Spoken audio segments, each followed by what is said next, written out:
आप सभी को प्रणाम। जय गुरुदेव। श्रीमद् भगवद गीता में अध्याय 3 में सुनेंगे कर्म योग। कर्म योग का विषय है कर्म योग और ज्ञान योग का भेद। अध्याय शुरू करने से पहले आइए हम सभी मिलकर गायत्री मंत्र कर लेते हैं। ओम भूर्भुवः स्वः तत्सवितुर्वरेण्यं भर्गो देवस्य धीमहि धियो यो नः प्रचोदयात्। हरे कृष्णा। आइए अध्याय शुरू करते हैं। अर्जुन ने कहा, हे जनार्दन, हे केशव, यदि आप निष्काम कर्म मार्ग की अपेक्षा ज्ञान मार्ग को श्रेष्ठ समझते हैं तो फिर मुझे भयंकर कर्म में क्यों लगाना चाहते हैं। भयंकर कर्म करने का मतलब है युद्ध में मुझे क्यों लगाना चाहते हैं। आप अनेक अर्थ वाले शब्दों से मेरी बुद्धि को क्यों मनोमोहित कर रहे हैं। अतः इनसे मेरे लिए जो एकमात्र श्रेयकर हो उसे कृपा करके निश्चय पूर्वक मुझे बताएं, जिससे मैं उस श्रेय को प्राप्त कर सकूं। श्री भगवान ने कहा, हे निष्पाप अर्जुन, इस संसार में आत्म साक्षात्कार की 2 प्रकार की विधियां पहले से भी मेरे द्वारा कही गई है। ज्ञानियों के लिए ज्ञान मार्ग का मतलब होता है सांख्य योग, और योगियों के लिए निष्काम कर्म मार्ग। निष्काम कर्म मार्ग का मतलब है भक्ति योग। भक्ति योग नियत है। योगियों के लिए भक्ति योग नियत है। मनुष्य न तो बिना कर्म किए कर्म बंधन से मुक्त हो सकता है और ना ही कर्मों के त्याग मात्र से सफलता को प्राप्त हो सकता है। कहने का मतलब है कि कर्मों के त्याग का मतलब संन्यास नहीं ले सकता है वो कर्मों के त्याग से, और ना ही उसे सिद्धि प्राप्त हो सकती है। कोई भी मनुष्य किसी भी समय में क्षण मात्र भी कर्म किए बिना नहीं रह सकता, क्योंकि प्रत्येक मनुष्य प्रकृति से उत्पन्न गुणों द्वारा विवश होकर कर्म करता है। जो मनुष्य कर्म इंद्रियों को वश में तो करता है, किंतु मन से इंद्रियों के विषयों का चिंतन करता रहता है, ऐसे मूर्ख जीव मिथ्याचारी कहलाते हैं। हे अर्जुन, जो मनुष्य मन के द्वारा इंद्रियों को वश में करने का प्रयत्न करता है और बिना किसी आसक्ति के कर्म योग यानी निष्काम कर्म योग, जिसमें किसी प्रकार की कोई कामना नहीं होती है, उसे निष्काम कर्म योग कहते हैं। निष्काम कर्म योग का आचरण करता है वही सभी मनुष्यों में अति उत्तम कहलाता है। हे अर्जुन, तू अपना नियत कर्तव्य कर्म कर, क्योंकि कर्म न करने की अपेक्षा कर्म करना श्रेष्ठ है। कर्म न करने से तो तेरी यह जीवन यात्रा भी सफल नहीं हो सकती। अध्याय 3 के कर्म योग में ही आगे सुनेंगे यज्ञ की उत्पत्ति का निरूपण। यज्ञ की क्रिया ही कर्म है। इस यज्ञ की प्रक्रिया के अतिरिक्त जो भी किया जाता है उससे जन्म मृत्यु रूपी बंधन उत्पन्न होता है। अतः हे कुंती पुत्र, उस यज्ञ की पूर्ति के लिए संग दोष से मुक्त रहकर भली भांति कर्म का आचरण कर।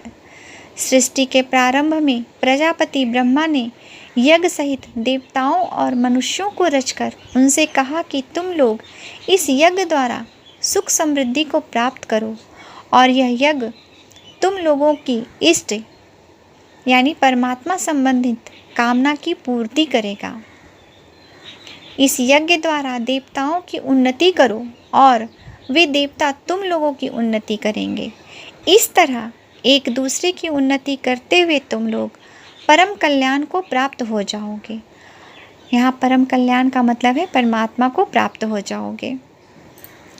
यज्ञ द्वारा उन्नति को प्राप्त देवता तुम लोगों की सभी आवश्यकताओं की पूर्ति करेंगे, किंतु जो मनुष्य देवताओं द्वारा दिए हुए सुख भोगों को उनको दिए बिना ही स्वयं भोगता है, उसे निश्चित रूप से चोर समझना चाहिए। यज्ञ से बचे हुए अन्न को खाने वाले भक्त सब पापों से मुक्त हो जाते हैं, किंतु अन्य लोग जो अपनी इंद्रियों सुख के लिए ही भोजन पकाते हैं वे तो पाप ही खाते हैं। सभी प्राणी अन्न से उत्पन्न होते हैं।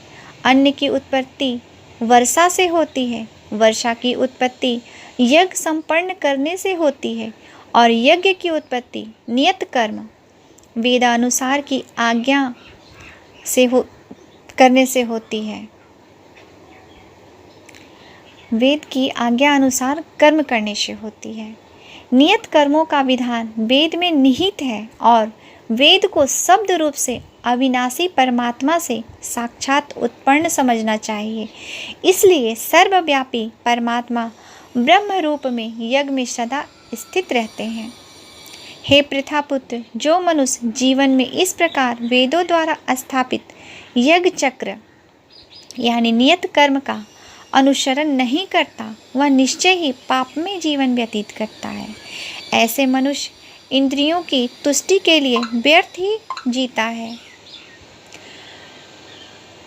अध्याय 3 में आगे सुनेंगे नियत कर्म का निरूपण।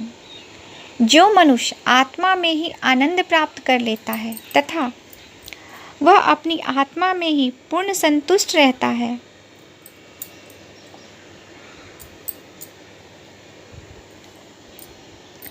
उसके लिए कोई नियत कर्म शेष नहीं रहता। नियत कर्म का मतलब कर्तव्य शेष नहीं रहता है।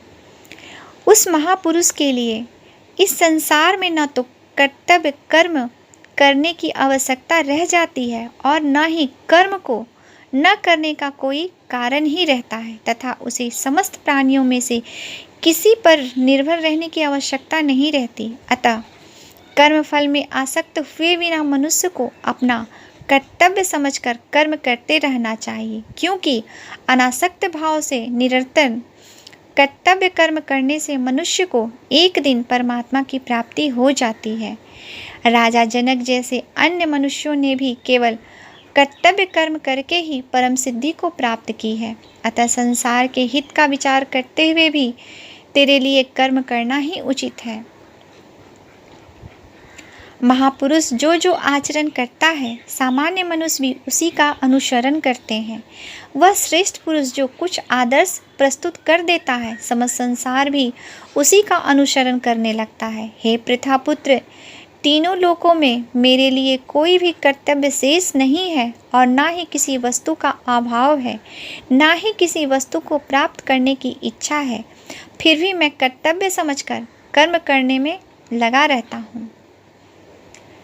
हे पार्थ, यदि मैं नियत कर्मों को सावधानी पूर्वक न करूं तो यह निश्चित है कि सभी मनुष्य मेरे ही मार्ग का ही अनुगमन करेंगे।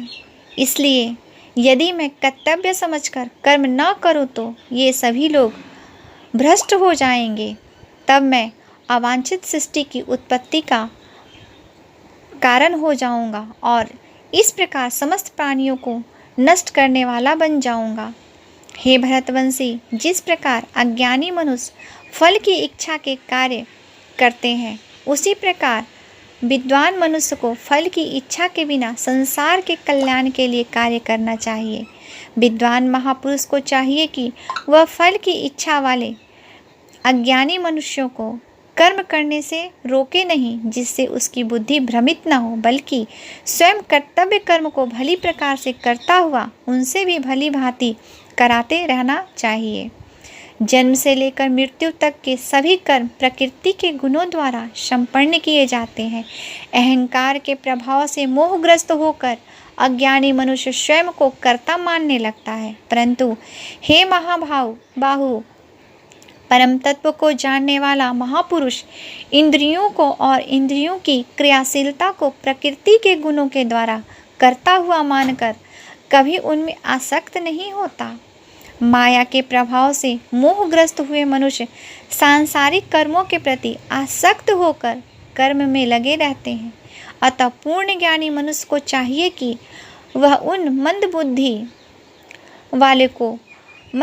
वालों को विचलित न करे। अतः हे अर्जुन, अपने सभी प्रकार के कर्तव्य कर्मों को मुझ में समर्पित करके पूर्ण आत्मज्ञान से युक्त होकर आशा, ममता और संताप का पूर्ण रूप से त्याग करके युद्ध कर। जो मनुष्य मेरे इन आदेशों का ईर्षा रहित होकर श्रद्धापूर्वक अपना कर्तव्य समझकर नियमित रूप से पालन करते हैं, वे सभी कर्म फलों के बंधन से मुक्त हो जाते हैं। परंतु जो मनुष्य ईर्ष्यावश इन आदेशों का नियमित रूप से पालन नहीं करता, उन्हें सभी प्रकार के ज्ञान में पूर्ण रूप से भ्रमित और सब ओर से नष्ट भ्रष्ट हुआ ही समझना चाहिए। सभी मनुष्य प्रकृति के गुणों के अधीन होकर कार्य करते हैं। यद्यपि तत्वदर्शी ज्ञानी भी प्रकृति के गुणों के अनुसार ही कार्य करता दिखाई देता है, तो फिर इनमें से कोई किसी का निराकरण क्या कर सकता है? सभी इंद्रियां और इंद्रियों के विषयों के प्रति आसक्ति, राग और विरक्त द्वेष नियमों के अधीन स्थित होती है। मनुष्य को इनके अधीन नहीं होना चाहिए, क्योंकि दोनों ही आत्म साक्षात्कार के पथ में अवरोध उत्पन्न करने वाले हैं। दूसरों के कर्तव्य यानी धर्म को भली भांति अनुसरण यानी नकल करने की अपेक्षा अपना कर्तव्य पालन स्वधर्म के दोष पूर्ण ढंग से करना भी अधिक कल्याणकारी होता है। दूसरों के कर्तव्य का अनुसरण करने से भय उत्पन्न होता है। अपने कर्तव्य का पालन करते हुए मरना भी श्रेयकर होता है। भगवत गीता के अध्याय 3 में आगे सुनेंगे कामना रूपी शत्रु का शमन। अर्जुन ने कहा, हे वृषवंशी, मनुष्य न चाहते हुए भी किसकी प्रेरणा से पाप कर्म करता है। यद्यपि ऐसा लगता है कि उसे बलपूर्वक पाप कर्म के लिए प्रेरित किया जा रहा है। श्री भगवान ने कहा, इसका कारण रजोगुण से उत्पन्न होने वाला विषय वासना और क्रोध बड़े पापी हैं। तो इन्हें ही इस संसार में अग्नि के समान कभी न तृप्त होने वाला महान शत्रु समझ। जिस प्रकार धुएं से अग्नि और धूल से दर्पण ढक जाता है तथा जिस प्रकार गर्भाशय से गर्भ ढका रहता है, उसी प्रकार कामनाओं से ज्ञान ढका रहता है। हे कुंती पुत्र, इस प्रकार युद्ध चेतन स्वरूप जीवात्मा का ज्ञान कामना रूपी नित्य शत्रु द्वारा ढका रहता है, जो कभी भी तुष्ट न होने वाली अग्नि की तरह जलता रहता है। इंद्रियां, मन और बुद्धि कामनाओं के निवास स्थान होते हैं। इनके द्वारा कामनाओं ज्ञान का आच्छादित करके जीवात्मा को मोहग्रस्त कर देती है। अतः हे भरतवंशी में श्रेष्ठ, तू प्रारंभ में ही इंद्रियों को वश में करके और आत्मज्ञान और आत्म साक्षात्कार में बाधा उत्पन्न करने वाली इन महान पापी कामनाओं का बलपूर्वक समाप्त कर। हे अर्जुन, इस जड़ पदार्थ शरीर की अपेक्षा इंद्रियां श्रेष्ठ है, इंद्रियों की अपेक्षा मन श्रेष्ठ है, मन की अपेक्षा बुद्धि श्रेष्ठ है, और जो बुद्धि से भी श्रेष्ठ है तो वही सर्वश्रेष्ठ शुद्ध स्वरूप आत्मा है। इस प्रकार हे महाबाहु अर्जुन, स्वयं को मन और बुद्धि से श्रेष्ठ आत्मा रूप समझकर बुद्धि के द्वारा मन को स्थिर करके तू कामनाओं रूपी दुर्जय शत्रु को मार। इस प्रकार उपनिषद, ब्रह्म विद्या तथा योग शास्त्र रूप श्रीमद् भगवत गीता के श्री कृष्ण अर्जुन संवाद में कर्म योग नाम का 3रा अध्याय संपूर्ण हुआ। आज के लिए यहीं तक। आप सभी को प्रणाम। जय गुरुदेव।